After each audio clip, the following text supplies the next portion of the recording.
Yo, welcome back to the house in Fata Morgana. Last time we saw what happened to Michelle after he underwent his transformation, his puberty, I guess. Um, we saw that Amy is just a joker and just tortured Michelle with incredibly imaginative methods day after day for ambiguous reasons. Um, And then after 2 years of that, his Michelle's dad decided to execute him. So his brothers devised a plan to get him to escape and get him to live in the mansion until his dad dies. And that's what leads into the story that we saw with Giselle. Now I'm not sure what is happening exactly.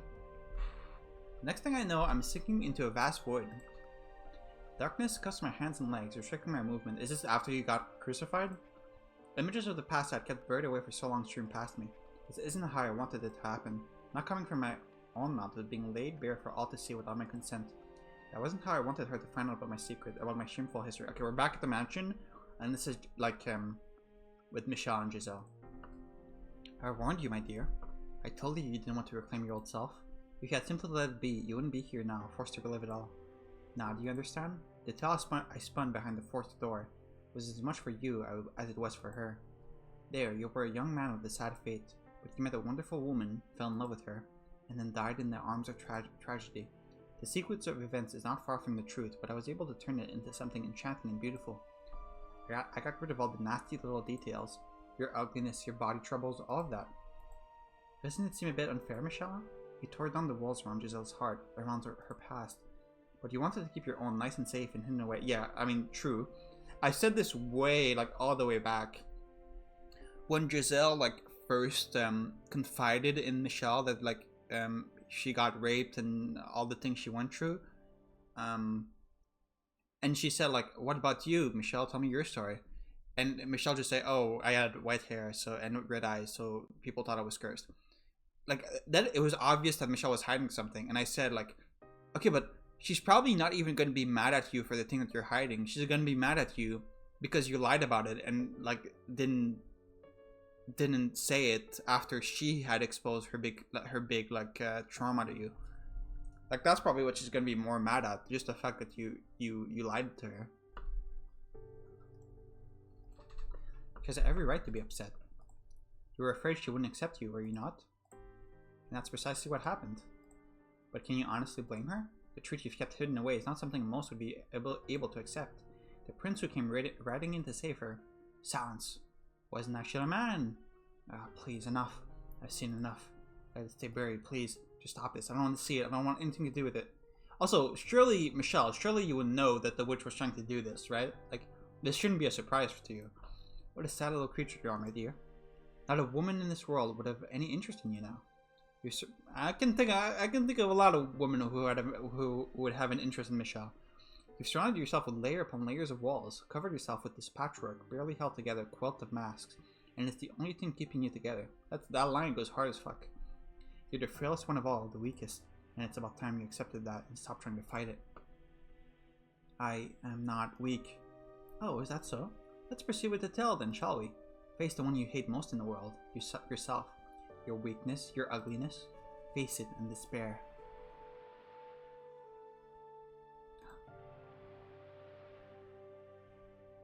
Oh. What's happening? Don't. Once again, my own desires, my own wishes are completely irrelevant. The past sprawls out before me once more, and the witch is exactly right. I despise the man I was then. Teeming with vain hope and foolish dreams, I would rather pretend that part of me never existed, but I have no choice.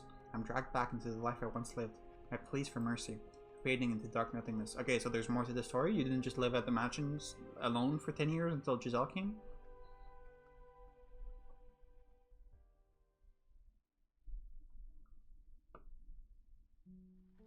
I guess there's still the whole thing with the paintings that he was receiving. I couldn't remember how long it had been since the capital had disappeared into the distance, but I'd been on the road for some time now. We'd long since left the paved road behind. The carriage rocked back and forth as it proceeded down the rough dirt path. For hours I stared through the window as unfamiliar scenery flowed past. Eventually a fog settled over the area, making it difficult to discern night from day. We made our way through the dark, dense woods, and beyond them, like the world fading into view after a dream, a mansion appeared before us. All the windows were either shuttered or boarded, encasing the house in darkness. In a way, it felt like all I had done was move from one prison to a much larger one. Briefly, I thought I had possibly been sealed to keep anyone from seeing me inside, but my coming here was a very recent development. More likely then, the house had been in this condition when it was initially purchased. Quite the piece of property my father had found himself with. I wondered if he had been swindled by its previous owner. It was a gloomy, uninviting place, but it didn't appear to be in disrepair. The coachman left my luggage outside the door, gave me an empty farewell, and then went on his ways. I was entirely alone. I spent some time just staring out at the forest, but naturally there was nothing of interest to be found there, so I quietly turned around and opened the door to the mansion.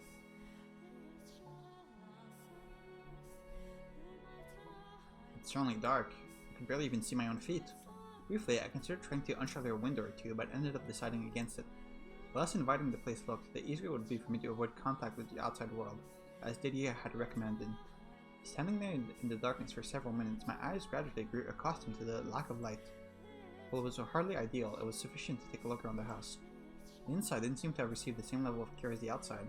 Everything was dusty, and the air was many years stale. But I wasn't in a cleaning mood, so I dug through my luggage for a bundle of candles, lighting one with a flint. Ah, stained glass window. It's the Archangel Michel! Okay, the music's a bit loud. Examining the large room I found myself in, I came across a stained glass window depicting the angel, the Archangel, after whom I had been named. It solemnly down upon me. Quite the joke. 2 columns of evenly spaced pews ran the length of the room, all facing the multicolored window. I set the candlestick on a podium of some sort, which is when I realized this is a chapel. A flat length of silver bent in the middle was moored to the pulpit's face. When I saw it, I knew exactly what it used to be. A cross. The pews weren't facing the stained glass, but the cross. Why though? It felt as if the mansion had been built around the chapel rather than the opposite. I was perplexed as to why anyone would do that. But of course, there was no one around to stay my curiosity. I don't know, ask fucking Jacopo, it's his mansion, right? Taking the candlestick back in hand, I made my way beyond the pulpit. There sat a small metal door. I pressed one hand against the cool surface and my heart leapt. It was abnormally cold. The door itself seemed perfectly normal, and inexplicable anxiety spread through me. It was a very unusual sensation. My instinct told me I should stay far, far away, and my heart told me it was my duty to see what lay beyond. What am I going to find back there? After a few moments' hesitation, I decided to act in opposition to my instincts. Scroll up, yeah, there we go.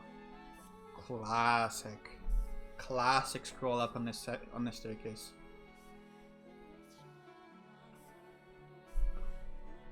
I was looking at a long spiral staircase.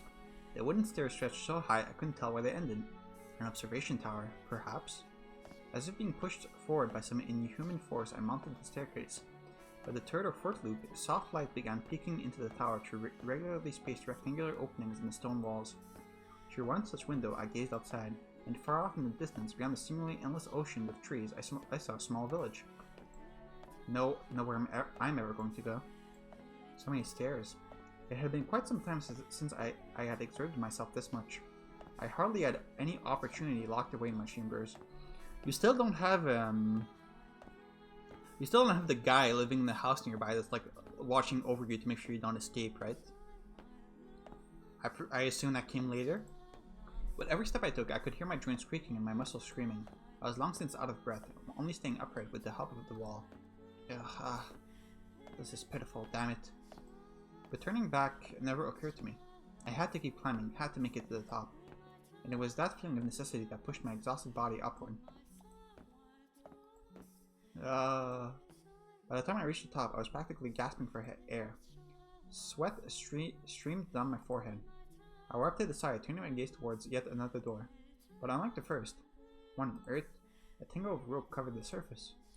Layers upon layers of it, making its intent abundantly clear. Nothing shall come in or out. It didn't look like it had been put there recently either, as much of it was rotted true. Out of curiosity, I grabbed at the coral and yanked. The rope snapped in several places, chunks falling limply to the floor. There wasn't enough to allow the door to open, though.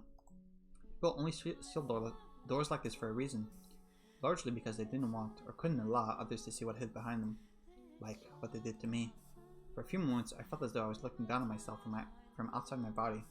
If it hadn't been this man, but someone else standing there, would they have turned back at the sight of the sealed-off door, acting as though nothing was there? Or would they have done as I did? From my teeth, a mix of annoyance and bitterness rushing through me. But I did not hesitate. I held the flame of the candle up to the wall of rope, careful not to set the whole thing ablaze. Slowly, carefully, but burning through them one by one. Okay, and that's how the witch fucking came talking to you? It was repetitive and time-consuming, but I persisted, wiping away sheets of sweat. Sheets of sweat. I've never heard that expression before it streamed into my eyes. The sun was well on its way down before I finally managed to expose the door. I took a deep breath, looked up at it, and gulped. There was something indescribably chilling about the door, and then I pushed it open. Is the witch's like skeleton still gonna be there? Her like remains should still be here, right? A barely noticeable breeze brushed past me. A single ray of sunlight shone into the room, coming from a single window sitting high atop the wall. It cast a milky white patch of light on the hard floor, revealing the fact that I was not alone. The rumors say a witch lived in the mansion. There I saw, in its cursed house. Yeah, a skeleton with only one arm. A cursed mansion for a cursed man. It was like I was destined to end up here. I had no way of finding out who the skeleton belonged to, so I left it there at the top of the tower and it retreated into thought.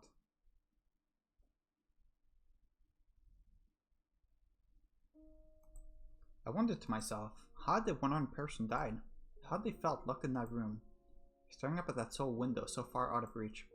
But the only thing they would have seen was the sky and that occasional bird. Had they yearned for more light, or had they come to despise the tiny patch of it that trickled into the room? I don't know, why don't you ask her? Had they been some sort of wicked criminal, imprisoned for wrongdoing? Not all prisoners are necessarily bad people. Having been branded with a non-existent curse, I couldn't help but think that perhaps something similar had happened to whoever they were. Vainly reaching out for the sun, constantly praying for rescue that would never come. What had gone through their mind as they withered away? Would anyone ever come for me? Would my brothers keep their word? Or would I, years from now, end up another pile of dry bones somewhere in this house? Dry bones? Hang on a second. Unwanted and alone, robbed of all hope, with no one but the darkness to talk to as it sunk its teeth deeper and deeper into me. That corpse could be me in the future. Did you, George? Did you really send me here to keep me hidden? Or was this to be my grave? Can I put my faith in you? Can I trust you when you say I'll be able to return? That everyone will happily accept me? That we'll all be together again? That we'll play chess, that we'll draw pictures, that nobody will be left out? All I really wanted was for people to accept me for who I was. To accept that I was a man. No, that I had grown to resemble a man. That I had the heart of a man. I didn't need anything else. I didn't want to cause anyone anguish. I didn't want to hate anyone. I simply wished to be who I was, no, who I wanted to be. And I didn't want to be treated like I was strange or different. If I was asking too much, then at the very least, I wanted to have one person in my life who truly understood me. Didier, George, I pray that you can be that for me. Lurking quietly in the mansion's all-encompassing darkness, I waited and hoped that the day might arrive, when I could come out of hiding. However, 1, 2, 3 years later, I had still not been set free. Only my mother wrote me, and in all her letters she said the same thing. When your curse is broken, come back home, sweetheart. When your curse is broken, I want you back in my life. When your curse is broken, everything will be back to normal. I waited expectantly for the day you are free of that terrible curse. The curse will never be broken though. What I was now was what I was meant to be. All that time I had spent as a girl, none of that was real. Lydia had said he didn't think I was cursed. My brothers didn't think I was some hellish demon child. So no, the curse would never be broken, because there was no curse to break. I wasn't cursed at all. There was no damn curse. The flow of time eroded away at me, slowly killing any confidence I had once had, sucking me dry of all trust for others and myself. But in enough time, I started questioning my own beliefs about what I was. Started thinking that perhaps I was cursed. Much like they had at the Bollinger estate, the servant who came by every month did his best to avoid making eye contact. But beyond just bringing me food, he was also checking in on me, making sure I didn't attempt to run away. And every month he probably went back and told Mother the same thing, that my curse had still not been broken. Do you have the answers I seek, O Father in heaven? If you do, I ask you to guide me. Please tell me what I am. If I truly am cursed, then perhaps you could tell me how much my soul weighs too. Isn't it, what was it in Subahibi? Your soul is heavier than the world or something? Probably not very much. I spent enough time alone in that dark mansion to drive anyone mad. The more time that passed, the more I grew to question myself, my worth as a human being, and whenever the self-doubt and loathing became too much to take, I trekked up to the top of the observation tower to see the light. If only there was some sort of witch to keep me company. Sitting there on the hard floor, I would place my hand on the skeleton's leg, its shoulder, its hand. From the size of the bones, whoever it was appeared to have still been young when their life withered away. Poor child.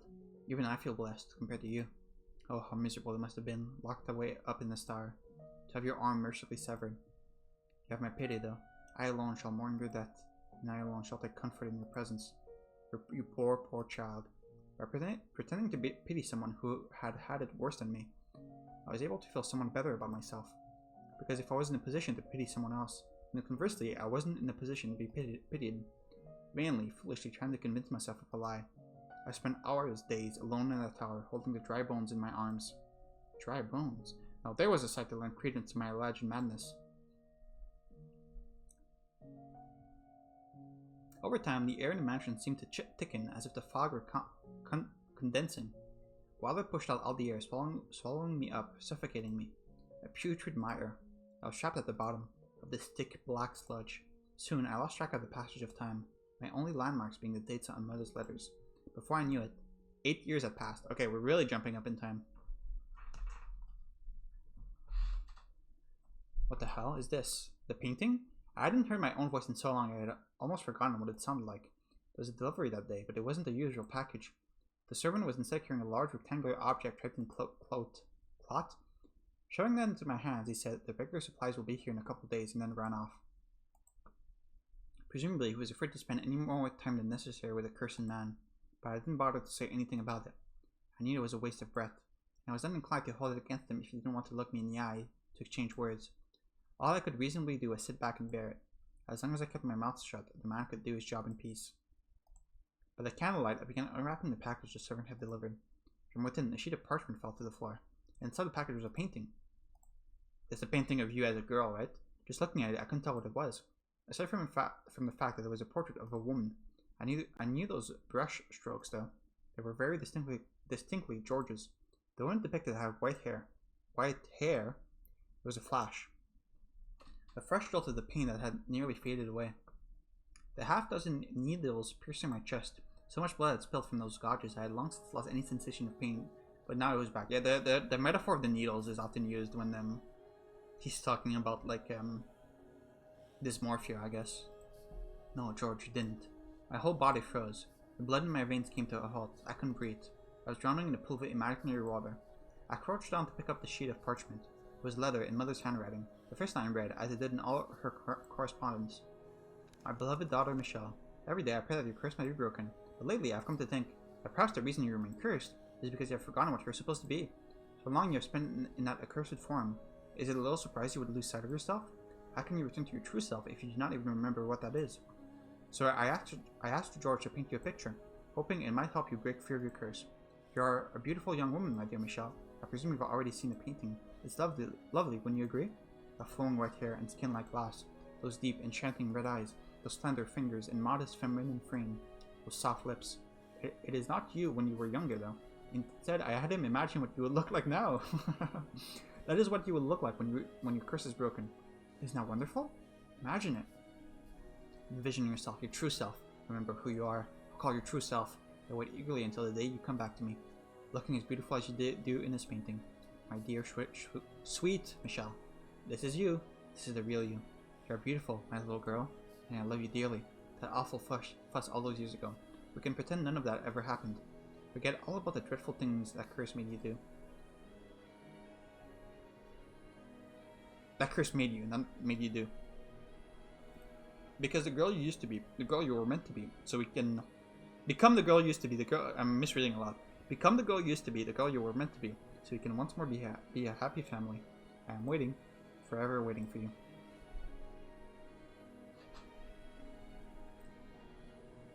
Yeah, that's the painting that had the face gouged out. Gah. The leather ended there, leaving me with the woman in the painting staring back at me, her eyes seeming to insist that I was not me, that she was the real me, and I was nothing more than a fraud. Laughing at me, scoffing at me for ever thinking I was anything but female, mocking me for stubbornly insisting I wanted to be a man. The pain in my chest swelled, spilling from my mouth in grunts and moans. Gah. And then... Gah! I screamed from the bottom of my lungs. Why? I yanked at my hair. Why, George? Slammed the painting against the floor. You said I could believe you. You swore to the god of art. So why would you do this to me? You said yourself that you didn't think I was cursed. You acknowledged me as your brother. You know this isn't me, so why? Why would you make this? I've been waiting for so long. I put my trust in you and Didier. I trusted you. I believed you would always support me. Was that all a lie? Deep down you really think I'm cursed, just like Mother. That's why you haven't written to me. Why you haven't answered any of my letters. Where did my fate get me? Why did you even help me escape? So the guy in the picture that was trapped in the painting was George? Was it all for show? Was my execution just a lie? An excuse for you to send me somewhere far away? Well, was it? Tell me, George. Tell me the truth. What about you, Didier? Where do you stand? No, this isn't real. My voice was getting hoarse. I didn't have the strength to hold it in, and everything came spilling out of me. Squeezed up at the phantom water, and the white-haired girl in the painting just stared back at me, smiling. I bit down my lip as hard as I could. A metallic taste spread through my mouth, drops of blood trickling to the floor. Putting the knife I used to open the monthly deliveries from my waistband, I lifted it high into the air, gathering what remained of my strength. This isn't me! And slashed the woman's face with it. This isn't me, I am not this woman. I'm a man. Carved into it. This is not how I look. With everything I had. Don't try to erase who I really am. Don't call me repulsive. Don't say I'm an abomination. I tore into that smile, contempt surging from every slash. This woman isn't real. I wanted the curse to hold down the world, every last thing, this wretched mire that had become of my life. My brothers, for happily going about their lives as I suffered here in the darkness. My delusional mother for refusing to acknowledge who I was. My father for trying to have me killed. Aimee for making me realize I was a man, and then for torturing me for coming out about it. Oh. Everyone. I didn't care anyone. I didn't care anymore. I wanted everyone who had ever wronged me to suffer the same way I had. I can make that happen. A voice rang out. I can curse them for you, my dear. It was a woman's voice, muffled like there were several walls between me and her. Who's there? I swiped up my candlestick, thrusting it forward to the sides behind me, but there was no one else around. Give it a little thought. It's not that difficult. And when you figure it out, come to me. I've been waiting for so long for someone like you. Someone with such hatred for the world. How am I supposed to know who you are? How can you not, my dear? You've visited me so many times, held me in your arms, whispered poor child into my ear again and again. What? No, that's impossible. Ah, I see. I finally truly lost my mind. If that's what you wish to believe, that's your choice. But the way I see it, if you had truly lost your mind, you wouldn't be in so much pain. The voice, still muffled and unclear, seemed to be coming from somewhere far away and very close by at the same time. Find your way to me and open the door once more. Let me out of my cage. Give me your hand. Yeah, okay. I knew in the back of my mind that it was all absurd, but nonetheless I did as the voice said. I let myself be drawn in by the pleasant whispers. The archangel stood proudly upon his glass perch, looking down at me. His gaze almost seemed judgmental, but I marched for the tower unconcerned. For so long I have been waiting for the day I would be rid of this darkness, for the day someone would truly set me free. When you arrived at this house, I felt the hands of fate at work, that you were led here, that you were meant to come to this place. You've been through so much to get here. I know your pain. I know how it feels to be locked up, to be tortured and used for others' gain. You're the only one to ever have pity for me, and I shall be the only one to have compassion for you. You are the only one to stay at my side, and I shall do the same for you. You can give me life again. You can resurrect me. Yeah, sure, why not? Got nothing better to do. Now, open the door, Michelle. I felt like I was no longer in control of my own body. Her voice was tender in a way unlike either Mother's or Aimee's. Enticingly so. Standing at the top of the observation tower, I pushed open the door. And the first thing I saw was the ray of light shining through the window. And nothing else. Thank you for opening the door. It was empty. The skeleton, which had been sitting there as long as I had been at this house, had vanished without a trace. I spun around, my gaze darting back and forth across the chamber. There was no one there. Only your voice whispering in my ear. You made this possible. You gave me the chance to have my revenge. Revenge? Now I can make those men suffer a hell even worse than the one they put me through. Constant, everlasting despair. Their flesh may turn to dust, but so long as their souls live on, their torture will know no end. The tenderness... Every time I have to laugh, when I read it, I always do the fucking sand laugh. The tenderness in her voice crumbled away, leaving only raw loathing behind. She then let out a half-muffled cackle. Who are you? Oh, you poor dear. They locked you up here without telling you whose house it was? You sad, pathetic thing. But that's exactly the kind of person I needed. You're not the witch, are you? That I am. I am the curse of the witch who loathes this puny, wretched world. Curses it. And my name is Morgana. Morgana? Where's Fata? I assumed the witch was nothing but a legend, a tale. If you don't believe me, I would be happy to show you. Let's see. I could place a curse on someone you have a grudge against. Drag them down into the dark abyss. You're the one who granted me freedom, after all. Sympathized with me. Pitied me. Appreciated me.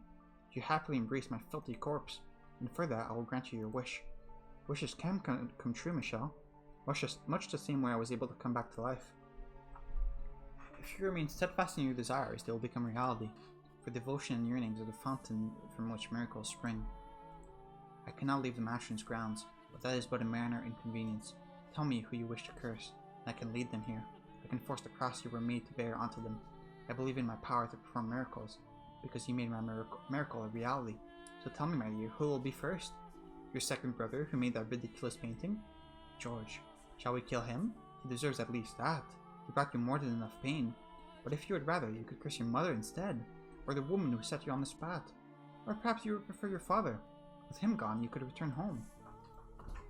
Ask, and I will perform a miracle for you. I didn't think she was lying either.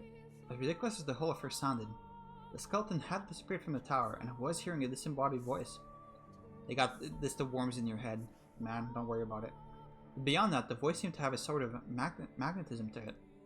If magic truly did exist in the world, and her words were laced with it, there was a power in her voice, something that repelled any instinct I might have to doubt the things she said.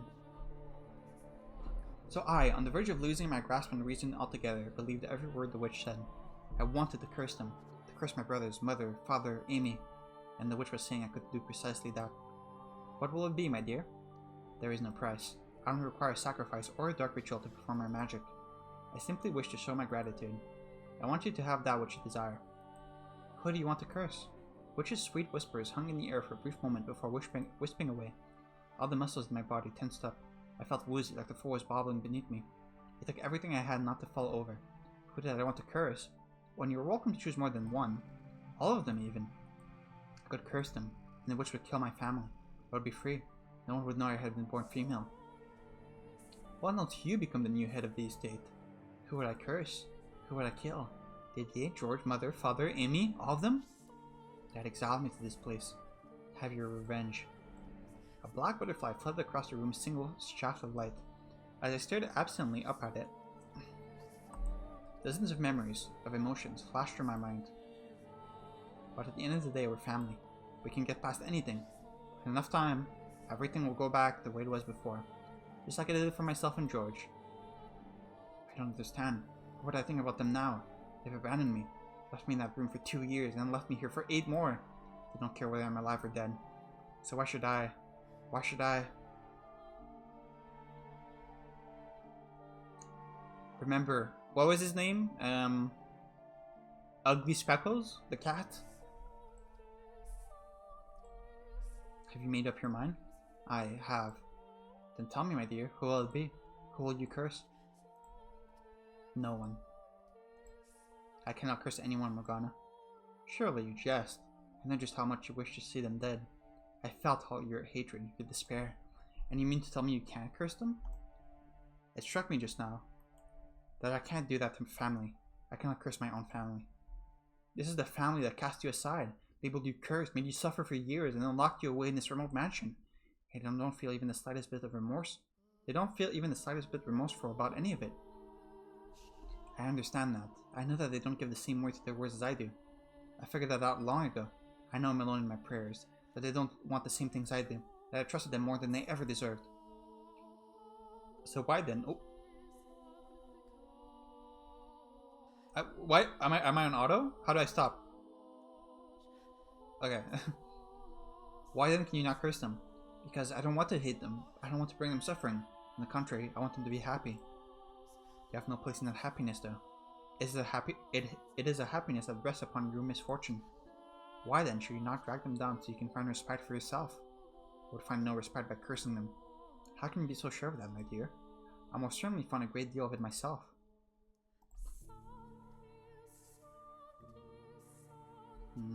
Trying to follow your conscience, I can see that. But that good is superficial, and all it does is shackle you. Remove the shackles, and everything will be so much easier. Nothing you say can convince me to kill my family. Why not someone who isn't family, then? Surely you can think of at least one person you would like to see dead. Oh, I most certainly can. I could kill her a dozen times and it wouldn't be enough. But just because I would be happy with her death doesn't mean there aren't people who would be sad to lose her. Remove any one person from that group and the whole thing could come crashing down. All because I couldn't restrain my own hatred. Your concern for them will devour you. Don't think I'm not aware of that. You aren't. You don't know that at all. The only reason you give them any consideration is because, deep down, you still have hope. But hope, as it were, forsaking those who give it a home. You have a problem, and you need to take care of it before it kills you. You and I were cut from the same cloth. While you may still care for your family now, in time you will come to curse them. Consider that a warning, Michelle. Your hatred, your curse, is what brought me back to life, and there is no getting around that. We do have plenty of time now. No need to rush to a decision. I'll show you what it is you truly desire deep down, and I'll show you again and again until you finally acknowledge it. The black butterfly hovering by the window disappeared, and the witch's voice grew distant, overwhelmed. I collapsed to the floor unconscious. Had I really said what I did out of love for my family? Or was I just afraid of crossing that line? Was Morgana right? Was my heart now home to a terrible monster? If I actually had resurrected the witch with my hatred, maybe that was what I was now. Darkness seeped down over me once more. I was again encased in a pool of despair. Slowly, ever so slowly, it wore away at me, eroding me into nothing. If I didn't come up for air, I soon would take the witch's offer. Cackling like a demon, I would place a curse on someone. I would kill them. Reviving her was a mistake I never should have made.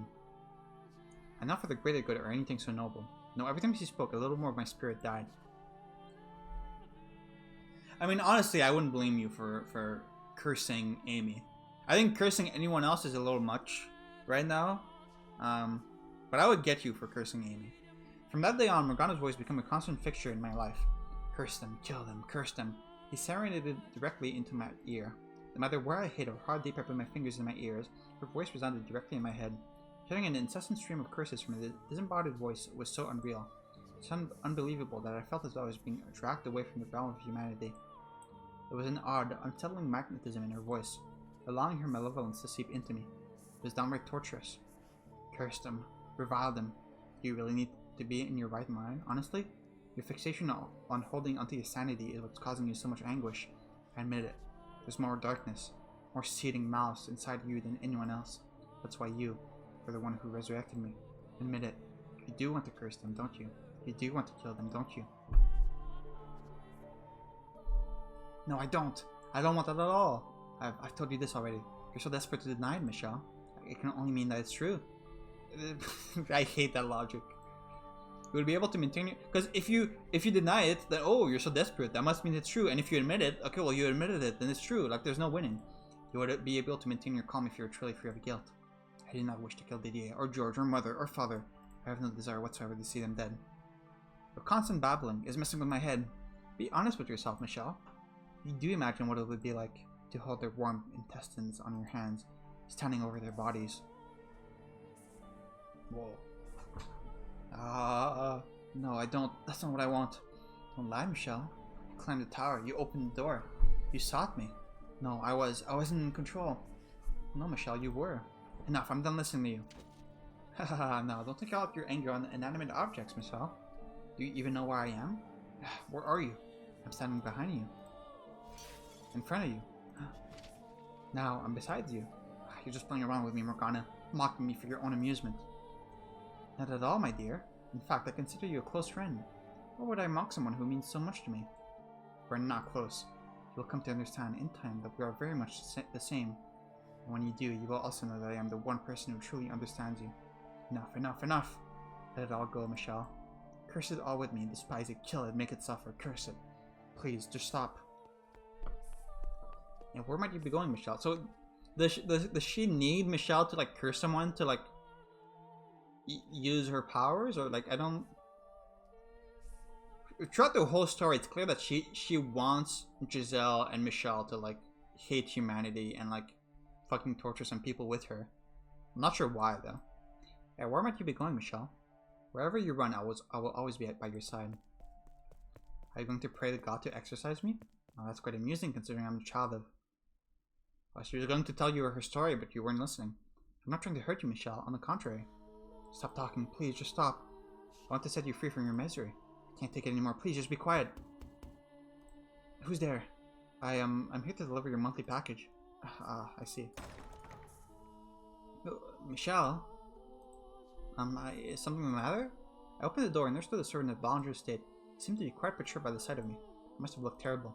Morgana's voice, her words, sapped my spirit dry. A human, a normal person, not a witch or a spirit or a demon. I knew good and well that the servant would never do anything to help me. He wouldn't believe a word I said. But at that point, his humanity was enough for me to latch onto. Help me, please. Pardon? The witch, she talks to me. She never stops talking. I'm begging you, please get me out of here. Let me go back home in your carriage. Please, let me go back. The witch's voice, it's killing me. I won't go away. I can't escape it. Please, I need your help. You've gone mad. What? You're crazy. See, this is why I didn't want this job. Having to deliver supplies to this damn cursed mansion. I don't get anywhere near the Ballinger's youngest child. No, I'm perfectly sane. You sold your soul to the devil. Don't think I'm in the dark about that. No, I did no such thing. You're completely insane.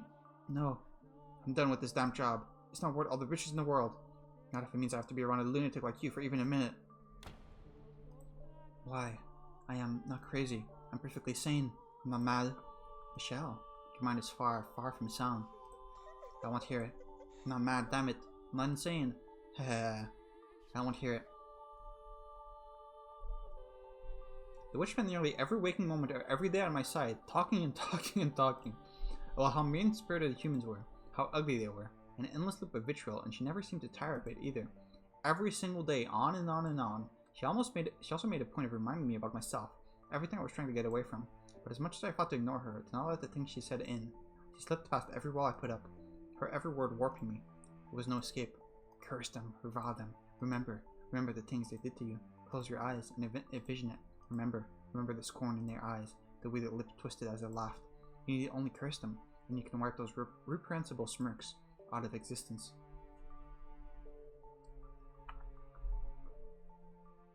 I'm serious. Please stop this, Morgana. Please stop talking to me. I'm begging you. I'm serious. I can't take it anymore. Oh, now why would you say that, my dear? There's just the two of us in this gloomy old house. I don't see what's wrong with the little conversation. Your voice, everything you say is eating away at me. I care for you, and everything I say is meant to help you. Is meant to help set you free. So I will continue saying it. You're allowed to hate the people who have wronged you. They don't deserve happiness. Someone who's always smiling for you is someone who's certain to betray you. Someone who values themselves above all will not hesitate to put others' lives on the line. Someone who covets wealth and power will sacrifice his friend and family to obtain it. These are the kind of people you must surround yourself with. I've told you repeatedly that I will not curse anyone. Why must you be so stubborn, my dear? I could ask you the same. Why won't you just leave me be? That's a great question. Because I can't stand to see you like this. With one word, you could be free of your pain. Okay, that's not the real reason. But because you insist on shackling yourself to your idea of family, you're making yourself miserable. We're the same type of person, Michelle. The type who has the right to curse others. Regardless of what kind of childhood you had, or how much hatred it instilled in you, Michelle, you're a cursed man named after an angel. You need to realize how twisted you are, and soon. I am not twisted. Do you honestly still believe you're normal? Tell me, what's normal about someone who aptly embraces a skeleton? Tell me what's... True. Tell me what's normal about someone who hacks away at a girl's face with a knife? You're not normal, and I will repeat it as many times as I have to. You need to accept that. Why must you hold so tight to your sanity? If you would just let go, you wouldn't have to suffer. No one is going to come and save you, my dear. The only thing that can save you anymore is your loathing. We're the same.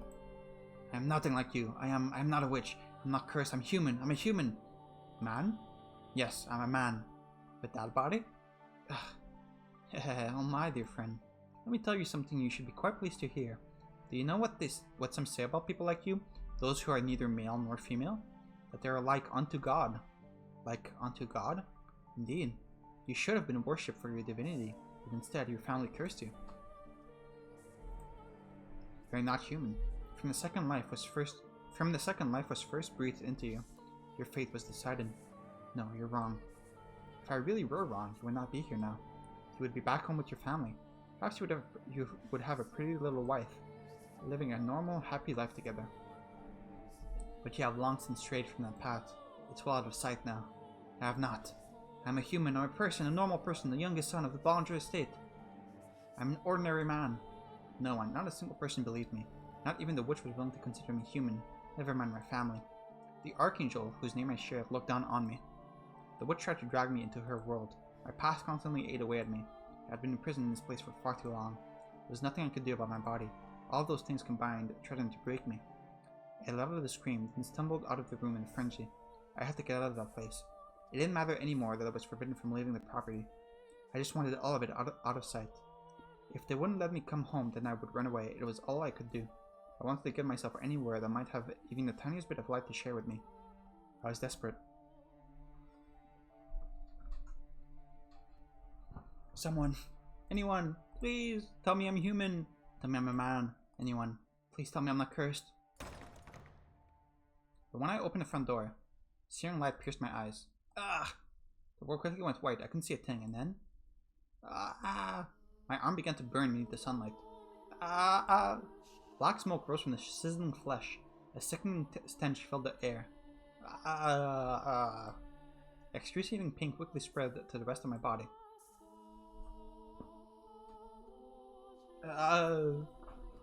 Why am I... water. I slammed the door shut, restoring darkness. Gasping and groaning, I trudged back into the house in search of water, which I'm sure the witch Morgana observed with a great deal of pity. I don't think you're in need of any water. You can never look at yourself. What's going on? Is it just that your skin is sensitive to light? Okay, but I know your skin is sensitive to sunlight, but it wouldn't literally like burn with smoke rising from it the moment you step outside.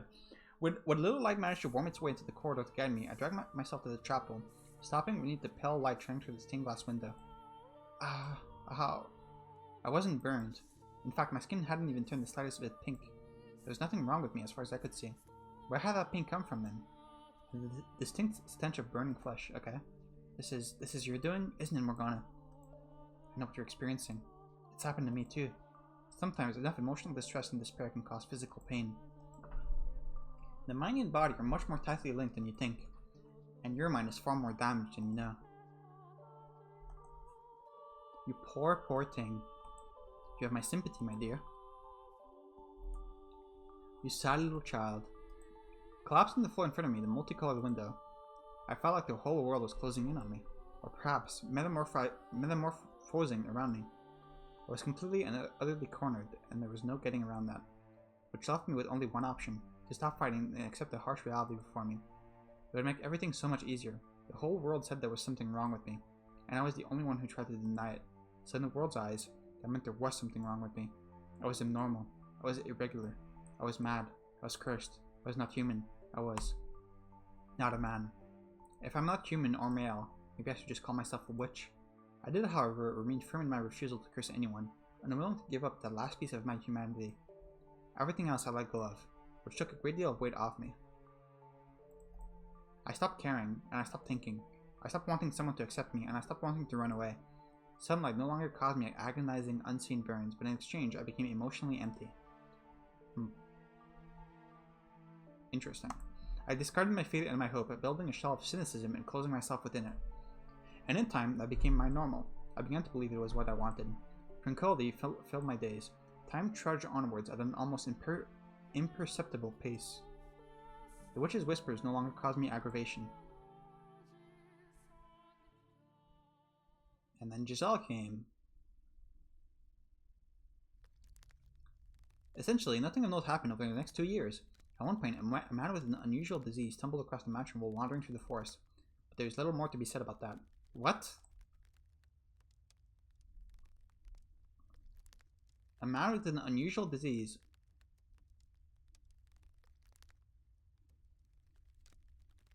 Am I supposed to know what this is referring to? Am I stupid? A man with an unusual disease. I remember in the fake version of the story that we saw, there was like the fucking homeless guy that came to the house looking for food, right? Or whatever. I'm not sure what this is referring to. Nothing at all could have convinced me to care about someone else. I spent much of my time sitting before the fireplace. I'd covered the stained glass window with drapes, loath to even think about that damn archangel. Staring at the dancing flames, I was able to forget the passage of time. Watching, unblinking, as the red and orange tongues flicked back and forth. They seemed to spread outward from the fireplace, consuming me. Gathered by the raging infernos of hell, of the cleansing fires of purgatory, the thought of being swallowed up and burned to ashes by a massive conflagration was quite pleasant. But those visions never became reality. No, you were crucified instead. Tell me, Michelle, what are you thinking right now? Do you still not want to curse them? Look at yourself, Michelle. Look at how you're living. Do you really want this life? Have you ever thought about dying? Michelle, would you like to die? That's the right answer. God has said that taking one's life is a sin after all. That's good, Michelle. You've made the right decision. I shall be there with you until the very end, my dear friend. Honestly, part of me did desire death. I just didn't have enough energy to take my own life. My mind and spirit were too far decayed.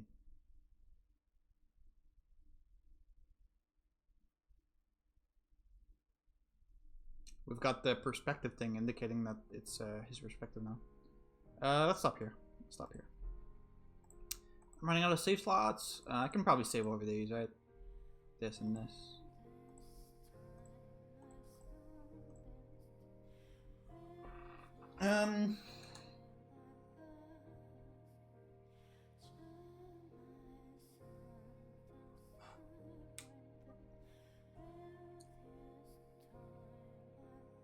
This was still good, but honestly, I think it dragged a tiny bit. Like, I've been recording for 48 minutes. I feel like not much has happened, right? It's mainly just been like the witch being like, you should curse them. No, I won't curse them. No, really, you should curse them. No, I won't. Curse them. No. It's been like that back and forth for a bit too long for my liking, I think. There's still a lot of interesting stuff, like the thing about Michelle's flesh burning because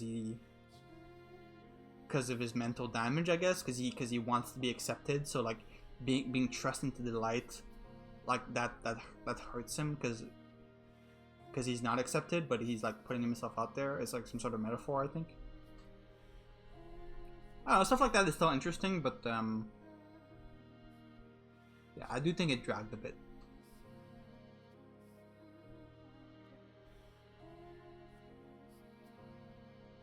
I still have no idea what Morgana's motive is for all this.